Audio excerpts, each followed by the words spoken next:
الرحمن الرحيم. هنعمل مع بعض النهاردة فراخ بالخضار بتتبيلة مميزة جدا. انا هقول بسم الله على طول في الوصفة. عندي هنا في الكبة بصلة كبيرة وحوالي 4 فصوص توم ومعلقة هريسة اللي هي الفلفل الأحمر المطحون. بعد ما طحنتها هحطها كده في بولة. هحط من كل المكونات الجاية دي معلقة كبيرة من كل حاجة. أول حاجة عندي مستردة وكاتشب ودبس رمان وزيت نباتي سواء عادي او زيت زيتون. واخر صوص معايا السويت اند شيلي صوص، هحط كده معلقه كبيره برضو.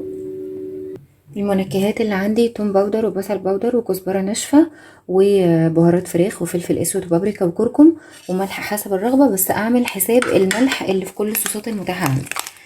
انا هقلب كله مع بعضه. عايزه اقول لكم التتبيله ريحتها رهيبه. عندي هنا فرخه كامله مغسوله كويس ومنقوعه في الملح والخل والدقيق ومتصفيه كويس. هحاول ادخل التتبيله من جوه ومن بره. طبعا لو مستعجله عليها تشتغل فيها كمان ساعتين 3، بس انا بالنسبه لي هبيتها ليله كامله في التتبيله. بعد كده هقول لكم بقى طريقه سواها ازاي وايه الخضار اللي انا هحطه معاها. مرور الوقت في الفراخ والتتبيله انا مجهزه عندي هنا خضار، اي نوع خضار عندك، جزر، بطاطس، ذره، وكمان برتقال. وعندي بصله مقطعاها حلقات كده رفيعه وعليها رشه فلفل اسود. هاخد جزء من التتبيله بتاع الفراخ واحطه على الخضار.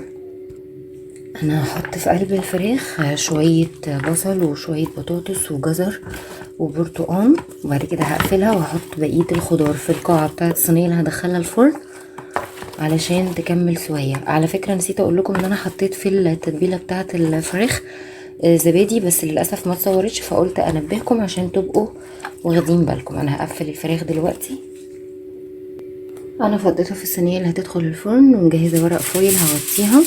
هحطها طبعا الفرن عندي شغالة مسبقا، هدخله من ساعة لساعة ونص، وبعد مرور ساعة هشيل الورقة واحط فرشة كده في الصوص اللي هينزل وادهنها بالفراخ عشان تاخد لون تحت الشواية، او اديها دهنة عسل نحل معلقة كده صغيرة على وش الفرخة.